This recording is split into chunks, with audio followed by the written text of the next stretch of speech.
in mind that the images you see here are not the only ones that we have, okay? There's many, many more. And keep in mind, 19th and National is surrounded by many, many cameras up and down. So these are just one of many images, okay, that we have.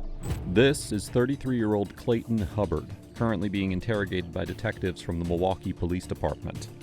But the crime in question took place a month ago. 3351 is a confirmed shooting. Black female. Shot to the left, right side of her head. On August 29, 2022, police responded to a shooting on the 800 block of North 26th Street. When they got there, they found Regina Allen bleeding out on the pavement. She was still conscious, barely. But even with her life slipping away, she managed to give police a description of the shooter and his car. Unfortunately, these would prove to be some of the last words she would say before tragically succumbing to her wounds.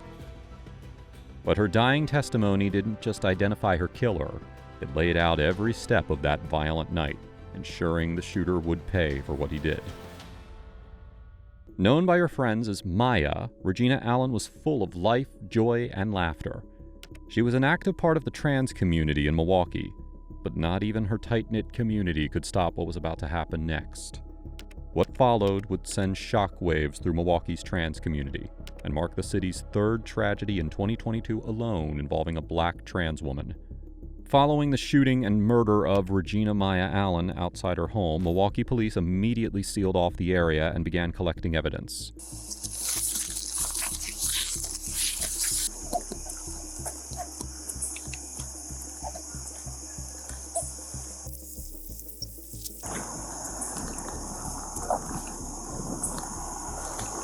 Unfortunately, they did not have much to go on. The shooter had fired one shot at Regina and fled the scene. Still, there were a few things that stood out right away, hinting that this was not a random hit and run or burglary. One, for starters, nothing of value seemed to be stolen from Regina. Her phone and wallet were on her, and the door to the house was bolted shut. Nothing inside. You think it was in there? What's that? So there's nothing inside to indicate that it was in there. Well, and she said he took off that way in his truck. Passenger side shooter, maybe? Two, more importantly, as mentioned earlier, Regina was able to give them a vivid description of the shooter and his vehicle. But three, the most shocking part wasn't even about the shooter. It was about who was with him. Regina was in the car with her killer. She knew him. A second witness would soon confirm her story. At his window, looking outside of the window, he saw a black Chevy sedan with the first three of the license plate, Adam Boy Tom, I believe. Yeah, Adam Boy Tom. Yeah. He said she got out of the passenger side. Dude gets out of the driver's side, walks around onto the sidewalk. They had a couple of words. He took the gun out, shot her, got back in the car, and took off. That confirmation gave police what they needed. Using that statement and Regina's description, they tracked the car through the night and identified the suspect, Clayton Hubbird. The police were confident that they had their guy, but getting him in for questioning was another story. Even after releasing his name to the public and asking for tips, Clayton managed to stay off the radar. And it would take a full month before they finally caught up with him. I think we might have some like Doritos or Fritos or something. That's cool. Okay. And what kind of soda would you like? Like a Mountain Dew. Alright, I think I might. At this point, Clayton did not realize just how much evidence the police had on him. But what the detectives didn't expect was how calm he'd be, as if he hadn't just been caught on camera. As the interview begins, Detective Martin asks Clayton if he knows why he's here, and his response pretty much sets the tone for the rest of the interview. So Clayton, we just want to talk to you about why you're here. Not sure if you've been informed or not. You got an idea? I mean, I got an idea, but I mean, I had nothing to do with that stuff, so. Okay, well hopefully we can get to that, okay?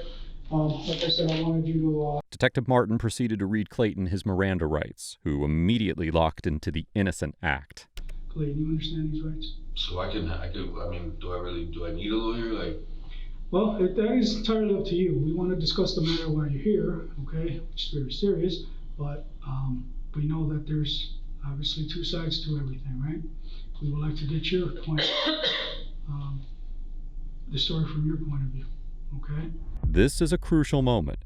Detectives know that if they push too hard, Clayton will shut down. At the same time, they cannot let him keep up this act. So they tactfully reveal to him exactly where he stands based on evidence, while also creating space for him to share his side of the story. By the way, if you're finding this video interesting so far, do us a favor, please hit those like and subscribe buttons. It really supports the channel. Now, let's dive back in. Okay, there's surveillance video on this, okay? Now, people could interpret that differently, okay? And that's why I think it's very important to hear your side of things, okay? Does that make sense? Because a lot of times there's video, but yet without context, people are going to draw their own conclusion, okay? So just keep that in mind, all right? Because the last thing I would like for anybody to perceive you as being dishonest, okay? There's certain stuff that happens. However, we as investigators or people on the outside looking in, okay, we can only draw conclusions for what we have, okay? There's certain things that honestly we don't have all the answers to, okay? And it's very hard to plug in those holes and those gaps and fill in those missing pieces without not knowing the other side of the story. So that's what I would like for you to share with us, okay? So let me grab some material here.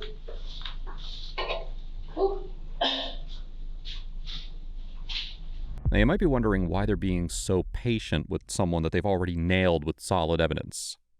The answer is simple. They don't have a motive behind the murder. In order to make a solid case against Clayton, the officers need to tread extremely carefully and get as much information out of him as possible. At first, they only show him a few pictures and ask if he can recognize them. Do you know who this is? No, sir. Never seen him before?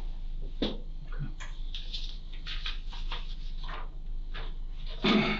You recognize that picture? I wish I could have blown it up.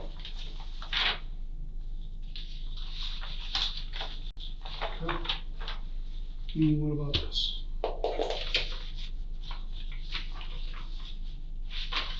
No, sir. And what about this person? Oh yeah, that's the day I went to I got some cigarettes at a gas station. I went home after that. Okay. Anything happen out of the ordinary at this gas station on that night? Somebody asked me to sell them a cigarette. I sold them a cigarette, and that was about it.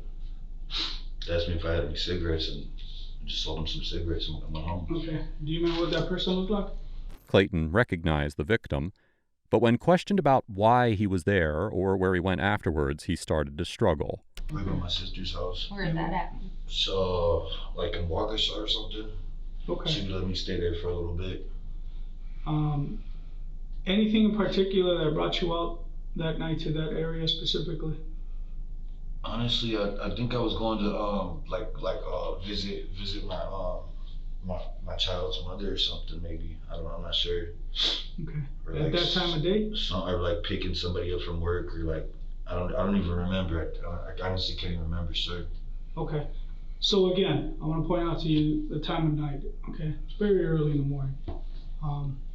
Not too many people receive visits. Probably went to like maybe I went to a bar or something. I'm not sure. Okay. Do you recall if you would have been at a bar, where you hang out? I can't even really recall, man. I just know I was going to get some. I just know I needed some cigarettes, or like I want to sell them from the store. Maybe like some blunts or something. Okay. How long had you been staying at your sister's at that time? Not really that long. Day, a week, months? Selling those cigarettes is the only thing that Clayton claimed to remember with certainty. But when Detective Stephanie asked him one simple question, Clayton's whole "I don't remember" act started to fall apart. Keep in mind that the images you see here are not the only ones that we have, okay? There's many, many more, okay? These are just the basic, okay? Just to demonstrate to you that obviously we know that you were there. This person is you, correct? All right?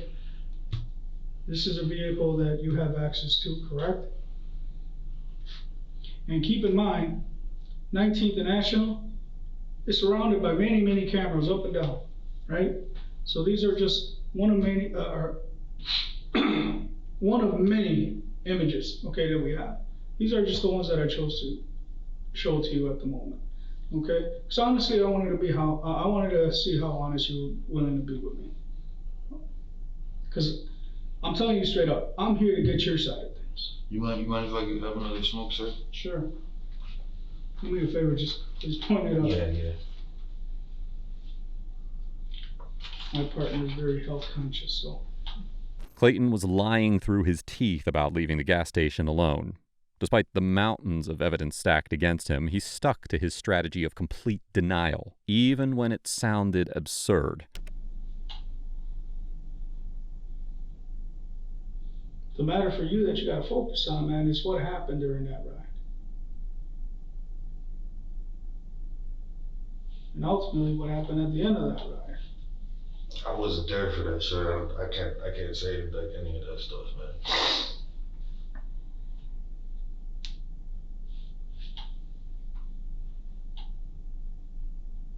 Alright, I'm gonna wait for my partner real quick, but just enjoy your cigarette, man. There ain't no way you can get Yeah, I think I. Detective Martin decided to jog his memory one more time by asking him about his interaction with the victim. I remember like I didn't really look. I just, I was in a hurry. Okay. I don't want to get locked out from where I was staying at. Does that person appear to be a male or female? I didn't even really look, probably a female. I didn't really look. Okay. Do you remember any particular clothing? No. Something that stick out about her? Mm-mm. Any special features? No, sir. No?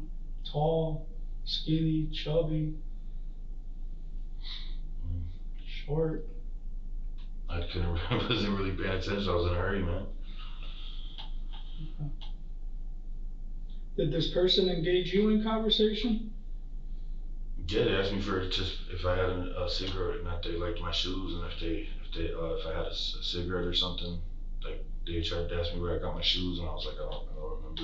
What kind of shoes were you wearing? I don't even remember what shoes I was wearing. Maybe these ones. I don't know. Okay.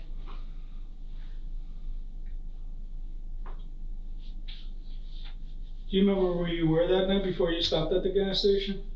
I think I was at home. Probably at the house I was staying at. Or I probably went to go see my mom or something. His memory was conveniently selective. He didn't talk to the victim, didn't know her. He just sold her some cigarettes, nothing more.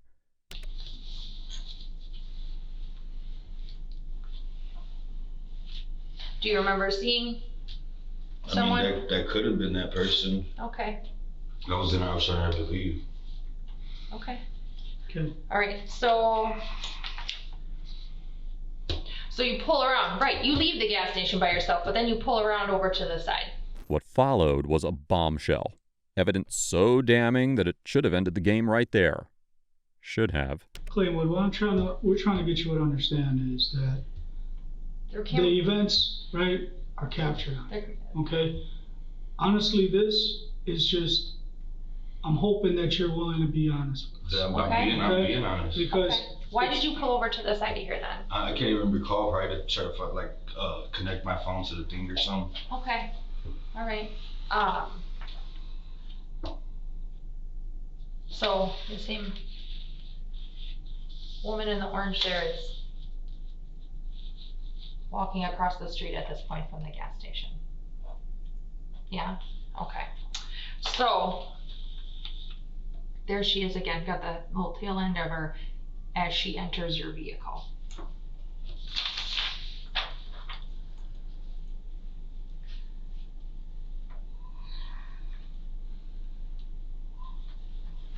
I don't know. Maybe she just came right there to get the cigarettes or something. I don't know. Okay, well, she noticed my leaves truck you. and like. what happens on the ride? Where do you guys go? I didn't even give her a ride. I probably just sold her the cigarettes and then left, sir. So she leaves with you. She didn't leave with me. Is anybody else in the car with you? No, I'm on my way home. Okay.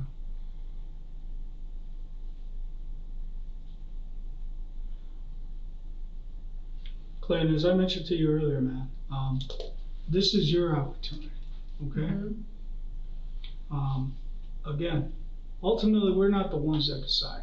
Even after being shown proof that Regina left with him, he kept denying it, like the footage didn't exist. So the detectives changed their approach, hoping to make him face just how serious this really was. Your car. Right there. That person right there. They didn't get into my car. I assure you it was that one, okay? Are you aware that the police made contact?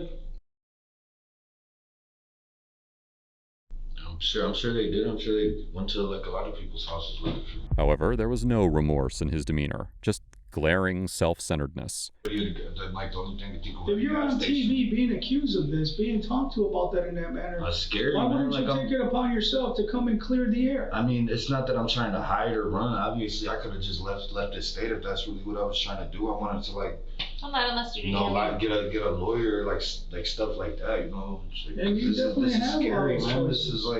This is like extra, man. I can't. It's like something don't want me to win, man. Every time I try to like do good with my life, get myself together, hear this like stuff always has to happen, man. Clay, the thing is right now, only you know what happened that night, okay?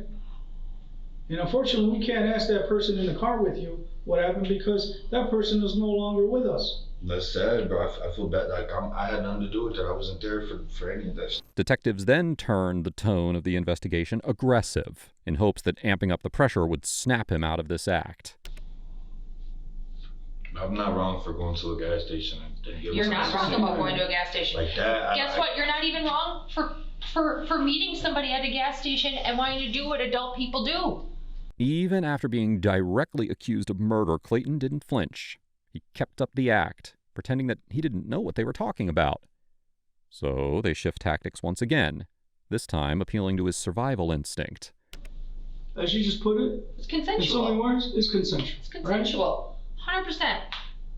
You're not forcing nobody, neither is she forcing on you, I don't believe. Man, there's obviously someone trying to frame me or something, man. Okay. That's what you want to go with? So that's all I could think, man. So just so we're perfectly clear, you agree that this is you. And you agree that this is you talking to her. And you agree that this is her walking to your car. I don't know, man. And you agree that you agreed in the first place that this was your car pulling over around the corner from the gas station. Clayton, however, has already decided that he wants to try a different strategy, making it obvious that he isn't going to crack. You agreed in the first place that this was your car pulling over around the corner from the gas station. I don't even know, man. Okay, well that's what you previously agreed to. Do you have a twin brother? No? Okay.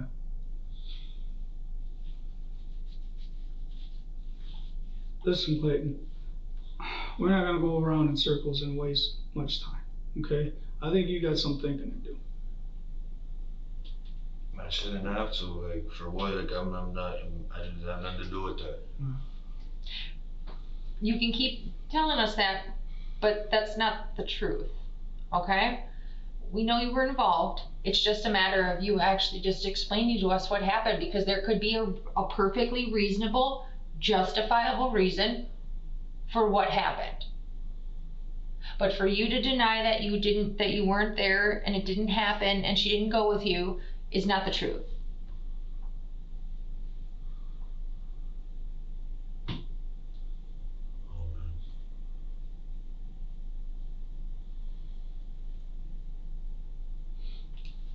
Clayton, I'm gonna let you smoke a cigarette in peace, okay? I'll give you a moment. If you choose to continue talking, we can.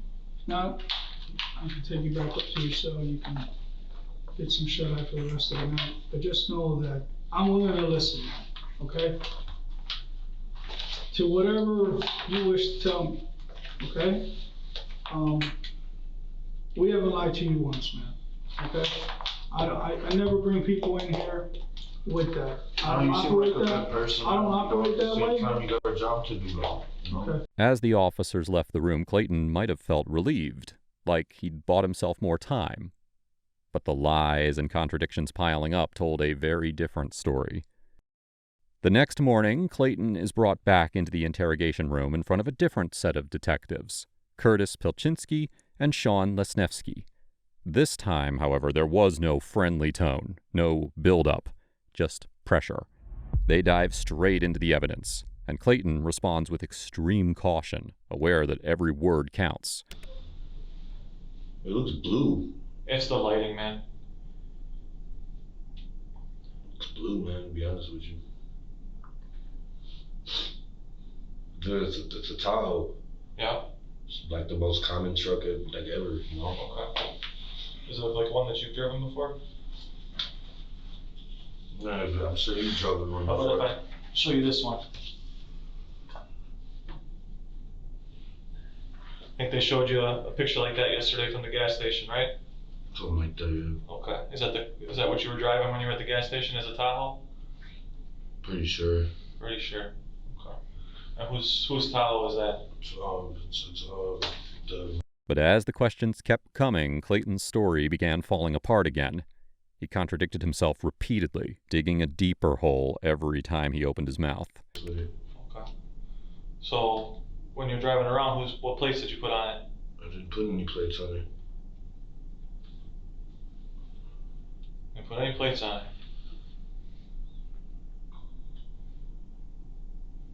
Okay. Did you raise that truck up, or was it like that? I don't even know. It's probably just like that. What you guys used to? I mean, you had the fat tire in the back. Did you guys take those off from last winter, or did you buy it without the tires? Honestly, I think those aren't even. I think those are for like a whole different car. What car are those for then? I don't even know. You don't know a lot.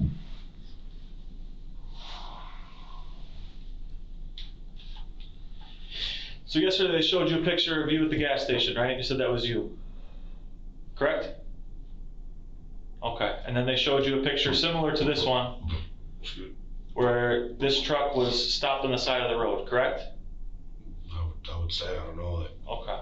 Do you remember that? I remember him showing me something like that, yeah. Okay. Do you remember showing up at the gas station in this Tahoe? I went to the gas station to buy some blunts or like some cigarettes or something. I went on my home after that, sir. Who'd you talk to in the gas station? Somebody asked me to sell him some cigarettes. Who's somebody? What'd that person look like? Now, if you think it's a stupid idea to claim that you can't recognize your own vehicle, just wait until you hear what he comes up with next. Okay. Number one, that's not true. Alright? Everybody, even people that have no money, have cell phones because they're free. Alright? So for you to say that, that is 99.9% almost impossible. All right. I mean, if I had one, it probably wasn't on. It probably just like used it for the music and stuff. Weird that you would both give us a number for you and said that they contacted you on regularly around this time. So what phone did you have, man? I don't remember. I mean, I've probably had a phone, but I don't remember the phone number.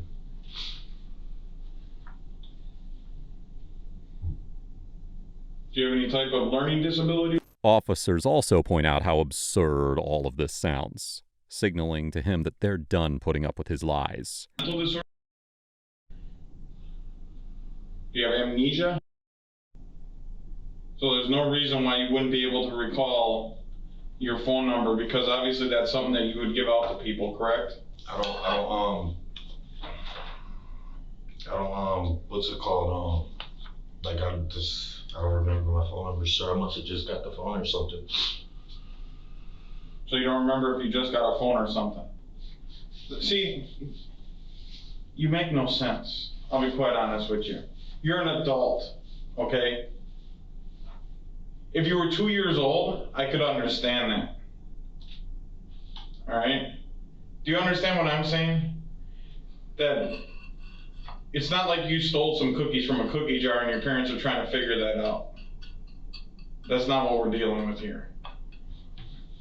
So you want to play, oh, I don't know, I don't remember.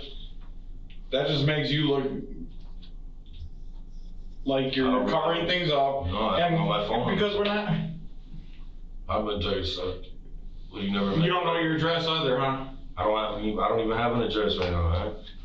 trying to. Don't you think that your life is going in the wrong way? I mean, that's what I was doing to better. I was trying to better myself, trying to get my life together, get my own house, stuff like that, man. Oh, if you don't have a phone, then you can't remember the number. How are you going to give a job any type of phone number? How are they going to contact you? You know, because you go through the thing and it tells you it has your phone number in the phone. So that's like that. Okay, well, like I said, you're not 2 years old. You know your phone number. We're not asking you to solve world hunger or anything like that. We're asking pretty simple questions that any adult would know. You know what I mean? So, I mean, it's not like we started doing this last week. And it's unfortunate that you want to act like that, I don't know, I don't remember. Because everything is, show me what you have, and then I'll agree or disagree with it. Not really. So, well, that's kind of how it went yesterday. Right, because you don't remember being at the gas station until they showed you the picture, right? You don't remember your truck until they showed you the picture, right? Don't remember talking to this person until they showed you the picture. Because I didn't remember who they was even talking to. Do you remember anything? Not only did they call him out on his ridiculous line of response, they also pointed out a pattern of how he suddenly, quote-unquote, remembers details only when confronted with hard evidence. You don't remember your truck until they showed you the picture, right? Don't remember talking to this person until they showed you the picture. Because I didn't remember who they was even talking to. Do you remember anything? Yeah, I remember going to the gas station, get some cigarettes, and go home. There was cigarettes or some blunts or something like that. So you don't know if you bought cigarettes or blunts? It was most likely some blunts or some, I don't know. It's usually when I go for, like, maybe it's even something to drink. Well, this is a pretty memorable day for you. It's not like you would just forget what happened. Alright? This isn't like one of your average days that, oh, maybe I ate at McDonald's or I ate at Arby's or something like that. There's some pretty significant events that took place on this date that anybody that would be involved in it would remember, unless they just don't want to. Alright? Do you do any drugs? The stony smoke you had with you? Mm-hmm. Do you do any drugs? I'm trying to slow down on that, sir. Okay, do you take any medication? Alright, are there any medications you should be taking that you don't take? So you don't have any sort of mental disabilities, you don't take any medication, the only drug that you smoke is weed, you don't do heroin, meth, coke, shrooms, acid, nothing like that? No. Alright, nothing that would really, do you drink alcohol?